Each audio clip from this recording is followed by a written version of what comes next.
बैसाख के महीने की किसी भी सोमवार के दिन पार्थिव शिवलिंग के निर्माण का। और उसमें एक बात कही गई कि जब संसार का मनुष्य मृत्यु लोक में रहने वाला मानव, मृत्यु लोक में रहने वाला मनुष्य मिट्टी के शिवलिंग का निर्माण करता है, पार्थिव शिवलिंग का निर्माण करता है, और जिस घर में पार्थिव शिवलिंग का निर्माण होकर उसकी पूजन होती है, घर का सदस्य उस पर अगर एक बूंद जल समर्पित कर देता है तो जितने घर के सदस्य होते हैं उस पार्थिव शिवलिंग के निर्माण को करने वाले होते हैं, पूजन करने वाले होते हैं, उनको 6 महीने तक किसी बड़ी बाधाओं को झेलना नहीं पड़ता, वो दुख अपने आप कट जाता है। पार्थिव शिवलिंग का निर्माण बैसाख महीने। मेरी जीजियों, 2 चीजें बड़ा स्मरण में रखिएगा। एक, बैसाख महीने में मट्टी के पात्र का जल।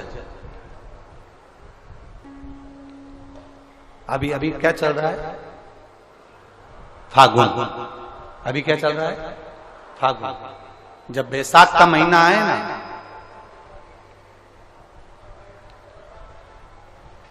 जितने यहां बैठे और जितने आस्था चैनल पर सुन रहे हो, जितने फेसबुक यूट्यूब पर कथा श्रवण कर रहे हैं, जितने मोबाइलों पर देख रहे हैं, प्रयास करना, बैसाख के महीने में मिट्टी के पात्र में जो रात्रि भर जल रखा हो, मिट्टी के पात्र में, अगर आपके पास में घड़ा हो, हंडा हो, नी हो, तो दिया हो, दीपक हो, कुल्लड़ हो, कोई भी तुम्हारे पास में जो मिट्टी का पात्र, उसमें जल भरना।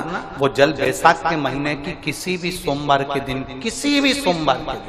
बैसाख महीने या किसी प्रदोष के दिन या बैसाख महीने के शिवरात्रि के दिन, वो मिट्टी के पात्र का जल अपने घर के प्रत्येक व्यक्ति का स्पर्श कराकर उस मिट्टी के पात्र के जल को तांबे के पात्र में डाल लीजिए और घर के प्रत्येक व्यक्ति का स्पर्श करा लीजिए और शंकर भगवान पर कुंदकेश्वर महादेव के नाम से समर्पित करिए। कुंदकेश्वर महादेव।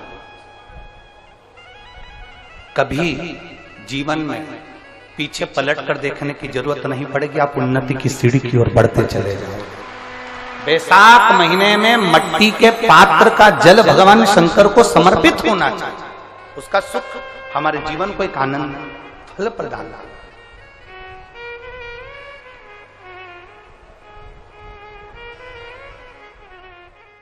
बैसाख के महीने में तो आपको अगर शरीर में कहीं पथरी भी आ गई है ना, कहीं नेत्रों में अगर ज्योति कमजोर पड़ रही है, जाले पड़ने लगे, चश्मा बढ़ने लगा, रात को आंखों में जलन होने लगी, रात को नींद नहीं आ रही है, तो बैसाख के महीने में जो दुर्वा होती है, इस दुर्वा को तोड़ लाओ।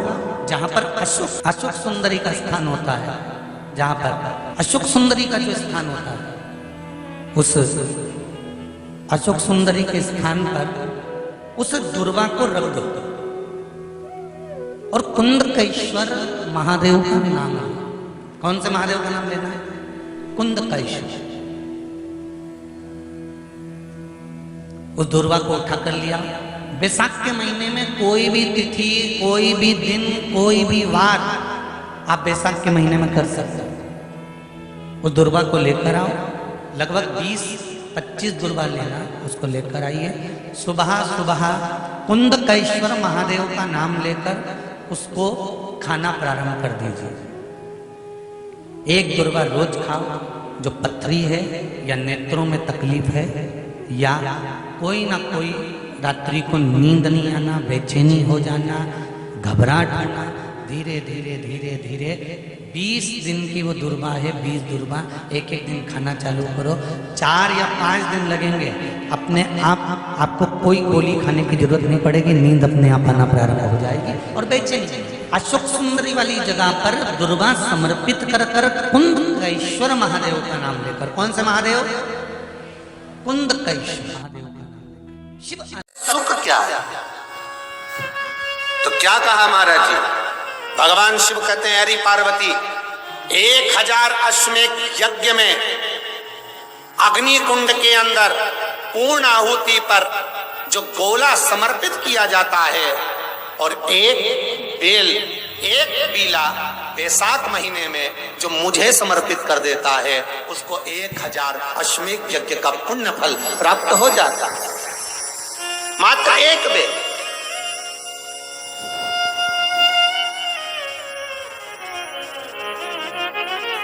बहुत अच्छे से समझना महाराज, फिर समझ लीजिए। केवल सारे शिवलिंग में एक नर्मदेश्वर महादेव ऐसे होते हैं जिन पर कुछ भी चढ़ाओगे तुम खा सकते हो। भगवान को अगर भोग लगाया तो तुमने खा लिया। भगवान के शिवलिंग को अगर कोई वस्तु टच हो गई तो तुम पा सकते हो। मिठाई हो, चूरमा हो, लड्डू हो, पेड़ा हो, गुलाब जामुन हो, इमरती, भजिया, पकौड़ा, फल फ्रूट जो भी होगा वो पा सकते हो। पर नर्मदेश्वर शिवलिंग को छोड़कर शिव महापुराण के अंतर्गत विद्धेश्वर संहिता में लिखा हुआ है कि बाकी के जितने शिवलिंग होंगे उसको अगर कोई वस्तु टच हो गई तो वो खाने के लायक नहीं रहती, वो सांसारिक मनुष्य नहीं खा सकता। शंकर के मंदिर का प्रसाद संसार का मनुष्य उसको ग्रहण नहीं कर सकता। उसको केवल बैरागी, त्यागी, जिसने घर छोड़ दिया, परिवार छोड़ दिया, अपने कुटुंब कबीले को छोड़ दिया, केवल वही पा सकता है। ये शिव महापुराण की विद्धेश्वर संहिता कर रही है।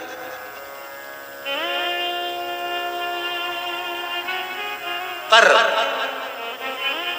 शंकर कह रहे, मां उमा से, मां पार्वती से, मेरा महेश कह रहा है, मेरा बाबा भोलेनाथ, मेरा बाबा विश्वनाथ, मेरा त्रिकालदर्शी कैलाशी अविनाशी कह रहा है कि हे पार्वती,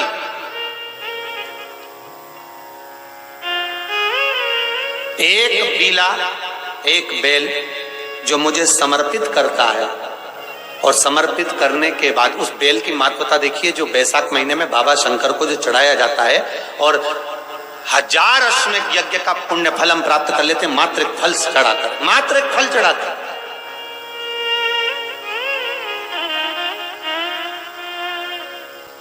जैसे इससे पहले जो एकादशी कही,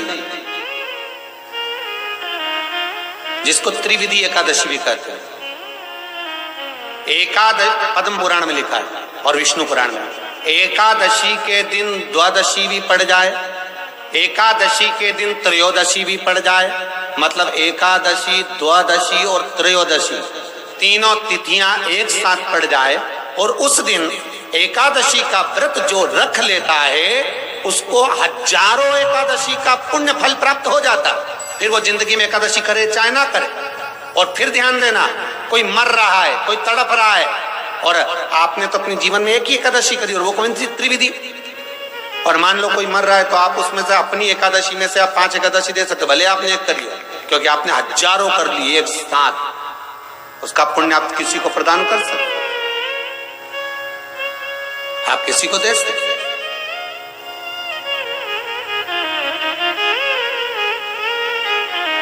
उसी तरह हे पार्वती, संसार का मनुष्य जब मुझे वो बेलपत्र समर्पित कर, वो बेल का फल समर्पित करता है, पार्वती वो फल जो मुझे चढ़ता है, फिर मैं भले नर्मदा के जल से निकला हुआ कंकर शंकर क्यों ना हूं, फिर चाहे मैं गंगा के जल से निकला हुआ कंकर शंकर क्यों ना हूं, चाहे फिर मैं यमुना के जल से निकला हुआ कंकर शंकर क्यों ना हूं, चाहे मैं सरयू के जल से निकला हुआ कंकर शंकर क्यों ना हूं, चाहे मंदाकिनी के जल से निकला हुआ कंकर शंकर क्यों ना हूं, ए पार्वती फिर जो भी शिवलिंग पर वो बेल समर्पित होता है वो बेल उठाकर जीव अपने कार्य में ले सकता है। ये माँ उमा से कह रहा है। तो उस बेल की महत्वता जानेंगे। अब अपन उस बेल को जानने के लिए वापिस स्कंद पुराण में चले तो स्कंद पुराण में लिखा हुआ है कि जो बेल बैसाख के महीने में शंकर को चढ़ाया जाता है वो बेल का फल उठाकर रख लिया जाता है। बैसाख के महीने में उस चढ़े हुए, बाकी के आपको बेल का फल खाना हो तो बात दूसरी, पर चढ़ा हुआ जो बेल का फल है वो पूरा बैसाख नहीं खाना। बैसाख के बाद में अगला जो महीना आए उस महीने के अंदर उस फल के अंदर का गुर्दा निकालकर उसको सुखा लीजिए और सुखाकर जिस व्यक्ति को पत्थरी की बीमारी हो और जिस व्यक्ति को पेट में बहुत भोजन पचता ही नहीं है, पूरा शरीर पाचन क्रिया बेकार हो गई, उस व्यक्ति को केवल 7 दिन तक शंकर पर चढ़ा हुआ वो बेलपत्र प्रदान कर दीजिए। पत्थरी भी बाहर और पाचन क्रिया भी ठीक, जिंदगी भर तकलीफ नहीं।